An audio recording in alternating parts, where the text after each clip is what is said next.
Dear student, today we shall discuss another COPD that is known as emphysema.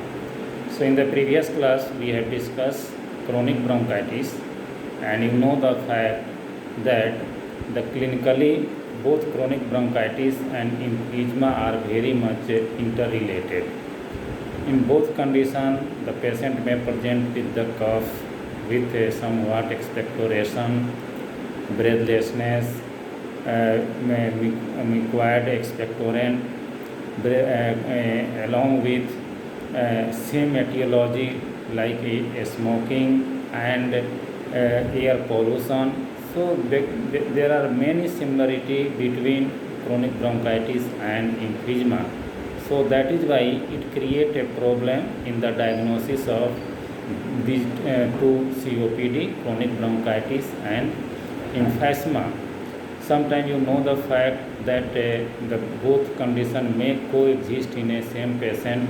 In the initial stage, a patient of chronic bronchitis may be converted into a patient of emphysema in later on condition when the destructive changes involve the sinus.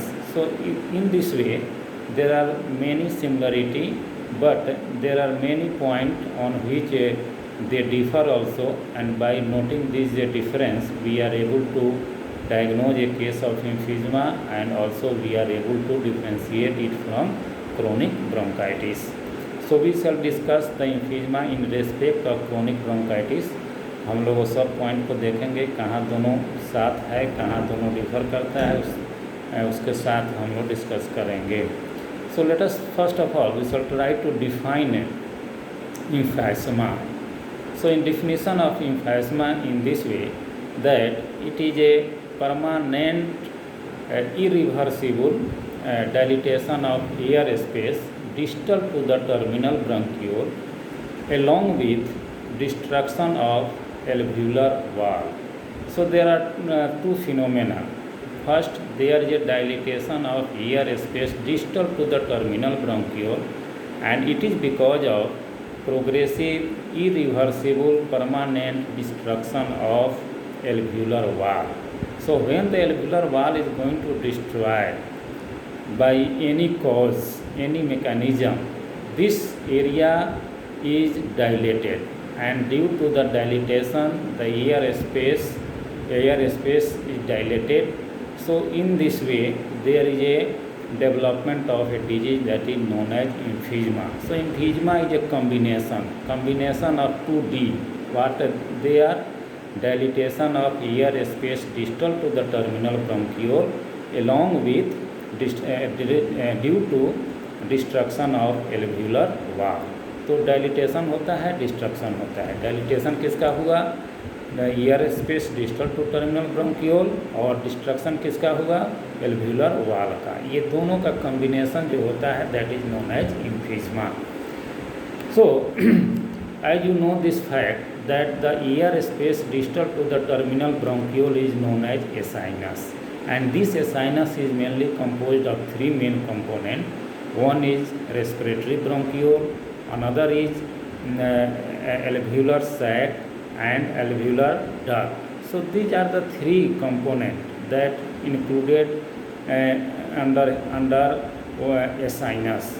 So you must know that in the emphysema, the process of dilatation and destruction may involve either respiratory bronchiole or alveolar sac or alveolar duct. So or it may be possible that whole three components undergo dilatation and destruction. So according to the site of involvement, in which part of the a sinus is going to involve by the process of dilatation and destruction, there are different type of emphysema. Suppose if the process of dilatation and destruction occurs in the respiratory bronchiole, meaning by the proximal part of the sinus, it is known as proximal acinar emphysema. If the destructive changes occurs in the central part of the sinus, it is known as centrilobular or centriacinar emphysema. If the process of destruction and dilatation occurs in the distal part of the sinus that involve the alveolar sac, alveoli, it is known as distal acinar emphysema. If whole three components, respiratory, bronchiole, along with alveolar duct and sac are going to dilate and there is a destruction in the alveolar wall, then this is known as pan-acinar type of emphysema.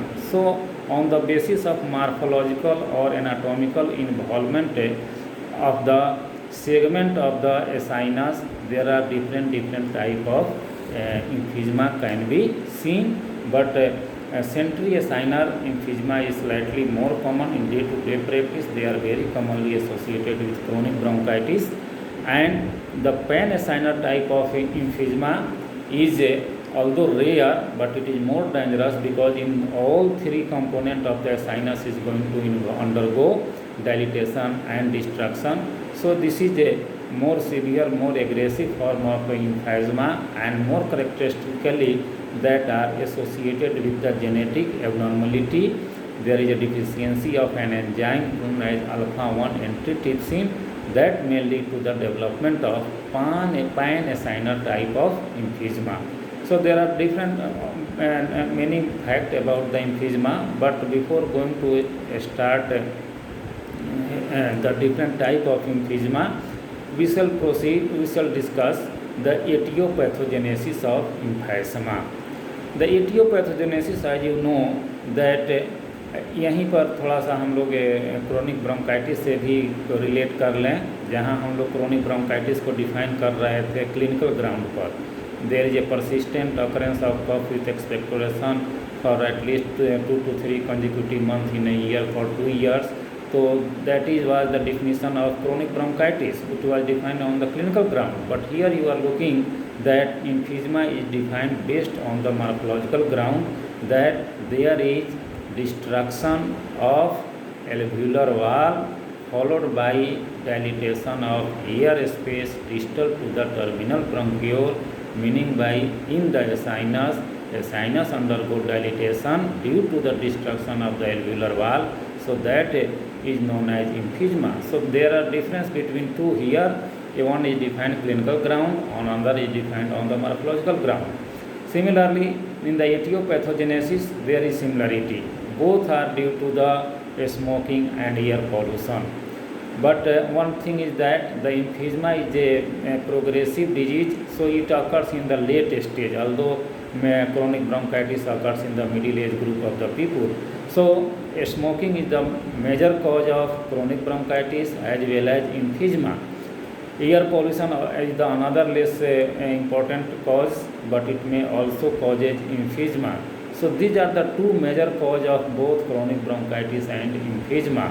But less important, less common cause like chronic bronchitis, emphysema may be also due to the infection. It may be also associated with the occupational disease, various exposure of the industrial component, inhalation, pneumoconiosis, and it may be associated with the occupational lung disease, or it may be another important factor that differentiates emphysema from chronic bronchitis, that it has got somewhat genetic predisposition and familial tendency, because one type of emphysema that is known as pan-acinar type of emphysema, it is very commonly associated with the genetic predisposition. There is a genetic deficiency of an enzyme known as alpha-1 antitrypsin.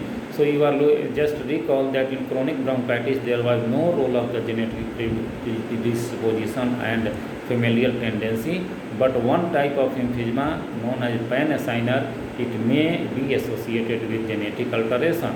So these are the some point that they are commonly associated, they are common with chronic bronchitis. Now the pathogenesis is differ. Let us recall the previous lecture that smoking causes chronic bronchitis in different mechanism, that inhibit the pulmonary macrophage function, that inhibit the ciliary movement, that causes hypertrophy and hyperplasia of the mucus secreting gland. So that smoking play chronic bronchitis play role in the development of chronic bronchitis in different way. But here, smoking causes emphysema in different way. So let us try to understand how this is going to possible, how the alveolar wall undergo destruction and why it causes emphysema. So there are many hypotheses is given, but one hypothesis is just accepted and most important hypothesis regarding the development of emphysema, and that is known as protease and anti-protease hypothesis. So this is the well accepted hypothesis, well proved hypothesis, well explained hypothesis that explain the pathogenesis, the mechanism of the development of emphysema. So let us try to understand what is protease and anti-protease hypothesis. There are two components in this hypothesis. One is known as protease. Protease, as clear from the name, that it is an enzyme, proteolytic enzyme. It is synthesized and released by the activated inflammatory cell, especially neutrophil, somewhat macrophages. So proteolytic enzyme is released in the process of inflammatory reaction, and that proteolytic enzyme also known as elastase, and that causes destruction of lung parenchyma, especially alveolar wall. So the major function of this enzyme, when it is activated or released in large amount, it causes destructive changes, progressive destructive changes in the lung parenchyma. The collagen elastase component of the lung parenchyma is damaged, and alveolar wall is going to destroy. So that is the main function. But fortunately, this function is countered by the another enzyme that is known as anti-protease. Anti-protease enzyme, it is also known as alpha-1 antitrypsin. इसका एक दूसरा नाम भी है alpha-1 antitrypsin. So this enzyme has got anti-activity, means it counter the effect and action of protease when it is going to be activated, so that the damage process cannot proceed forward. So let us try to understand something important fact about the anti-protease. As you know that it is also known as alpha-1 antitrypsin. This is a glycoprotein, number one. This is their synthesis, and their production is controlled by the gene, and that gene is located on the long arm of chromosome 15. They are mainly synthesized in the liver, and from the liver they are released into the circulation, present in the blood, in the body fluid, in the macrophages. So this and in the circulation they are mainly associated with the plasma protein in the fraction of alpha-1 globulin.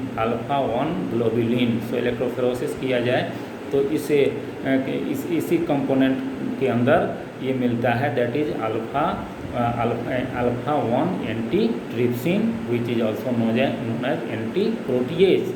There are different alleles of the anti-protease, and it is inherited as autosomal codominant way. And the main type, the most common type of allele type of alpha-1 antitrypsin is known as PIZZ. It results from the single amino acid substitution of glycomate with lysine, which causes spontaneous polarization of alpha-1 antitrypsin, and that lead to the inhibition of release from the hepatic cell from the liver. So in this way, this form is most common. कौन सा? That is known as PIZZ, and the mainly alpha-1 antitrypsin deficiency is most commonly associated with this form of alleles, that is PIZZ. So in this way, when it is going to happen, suppose if the function of the alpha-1 antitrypsin is going to inhibit by anyhow, if the liver is the main factory, you must know. So if there is a defect in the liver, especially in the cirrhosis of liver, in the obstructive jaundice, in the cancer of liver known as hepatoma, the enzymatic activity, the synthesis of this enzyme alpha-1 antitrypsin is going to deficient. and that deficiency may lead to the development of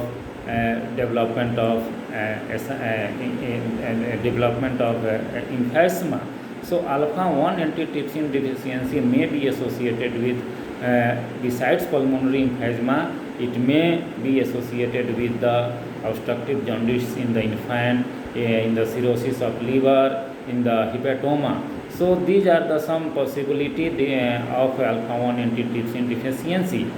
So now let us try to understand what is going to happen here. So the major function of alpha 1 antitrypsin is that it inhibits the protease activity.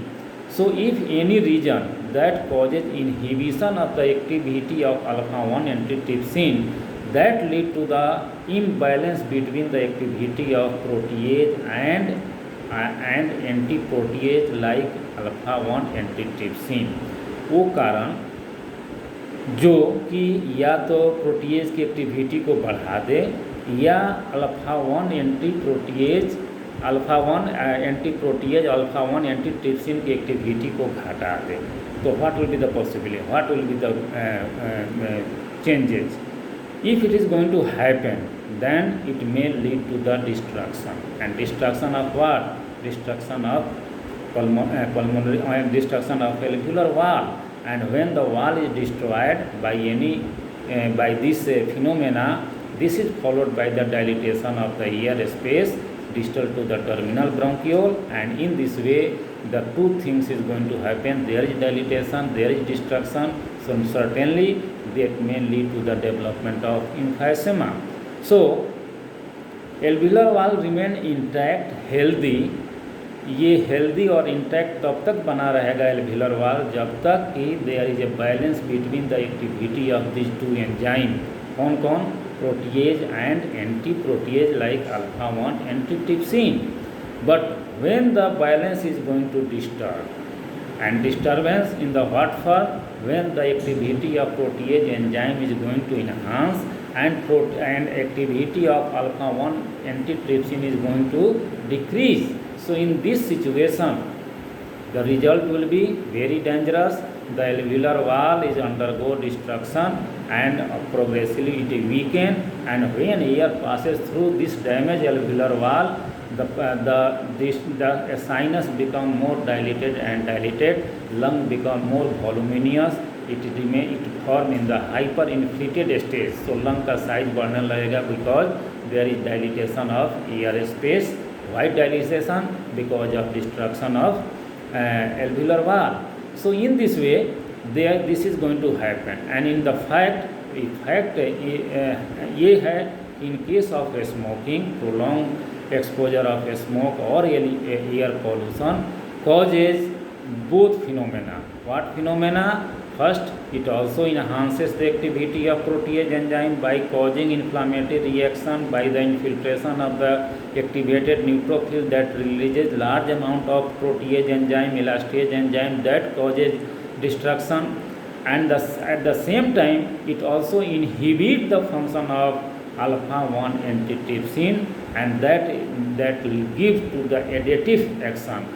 दोनों का action additive हो जाएगा, and so that may lead to the permanent irreversible destruction of the alveolar wall, and it is followed by the dilation of the air space distal to the terminal bronchiole, and this whole combination is known as किसका combination? Destruction of alveolar wall and dilatation of a sinus or a air space distal to the terminal bronchiole like a respiratory bronchiole, like alveolar duct, like alveolar sac. They are going to dilated, and this combination is known as emphysema, and in this way the emphysema is going to develop.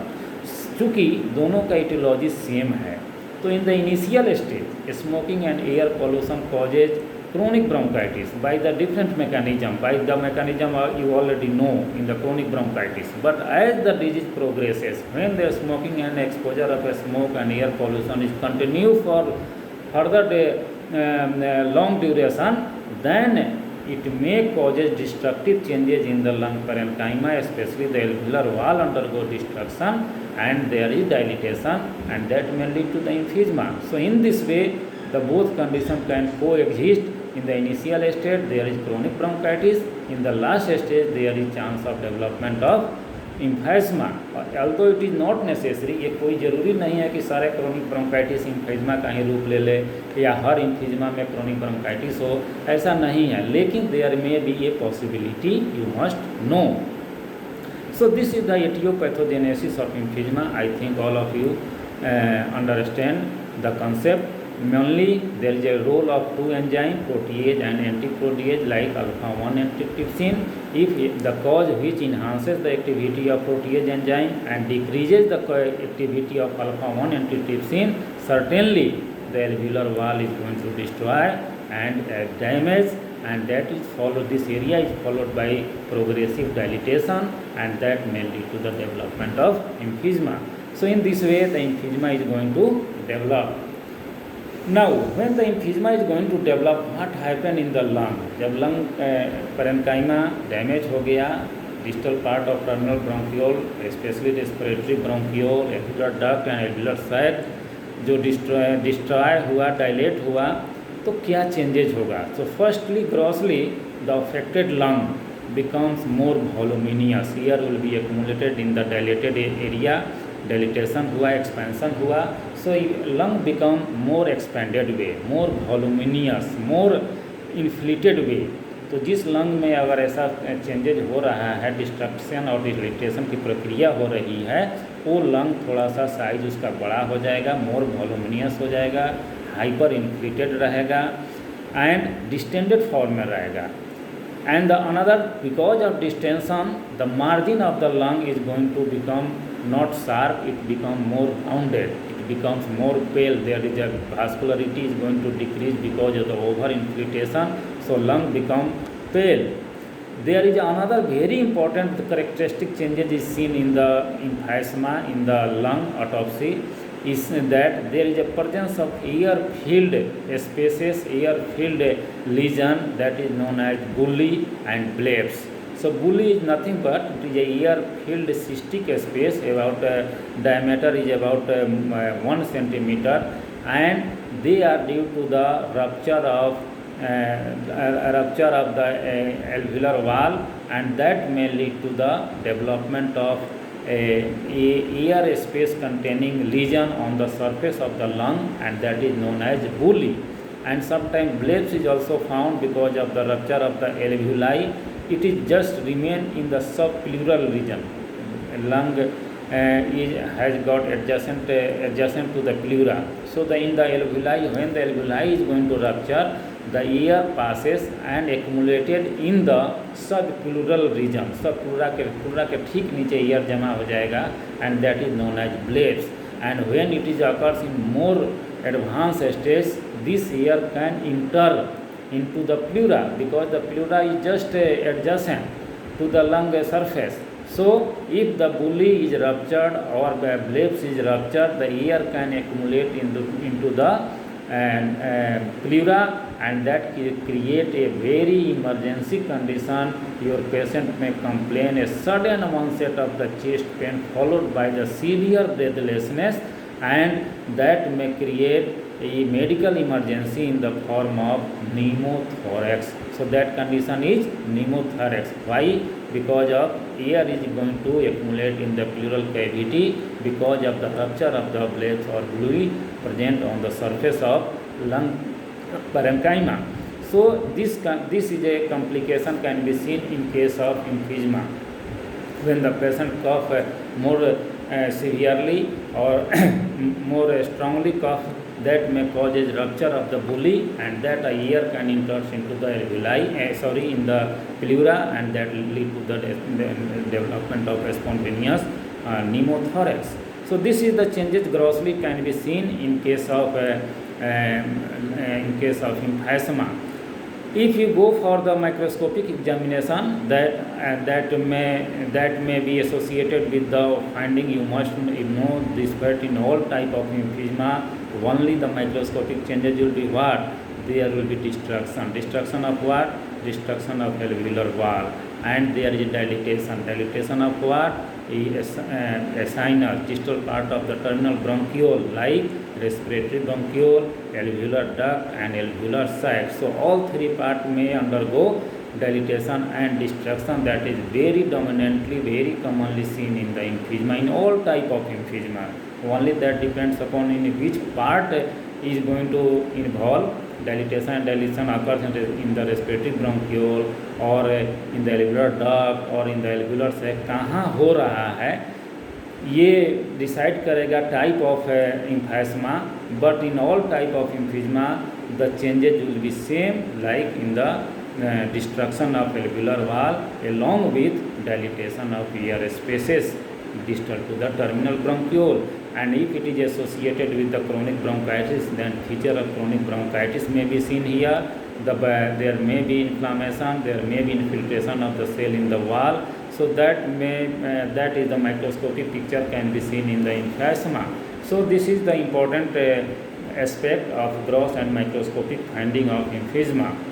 Now, the clinical feature of the emphysema as a whole, as you know that clinically it is very much related to the chronic bronchitis, but there are some specific points, specific things by which we are able to differentiate. Like from beginning, if you note the age, you know that chronic bronchitis occurs in the middle age group, but it occurs in the old age group. So about 60 to 70 year of the age is only involved.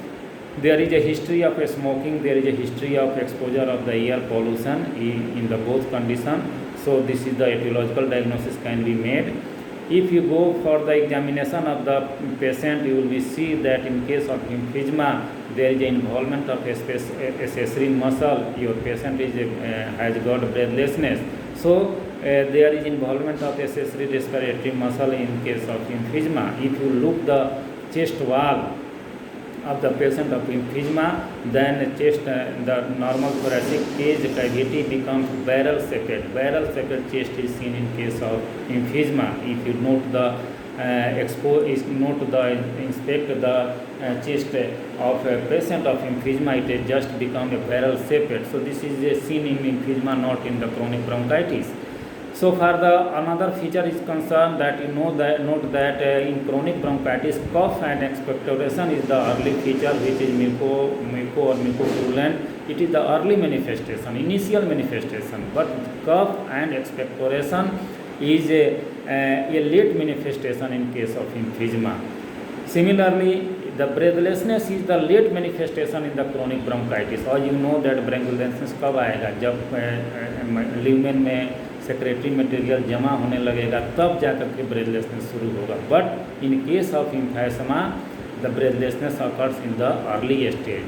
So this is a very important point. By noting the history and by noting the complaint by the patient, you can easily suspect कफ पहले आया कि breathlessness पहले आया, या breathlessness पहले आया कि कफ आया. In this way you can easily differentiate.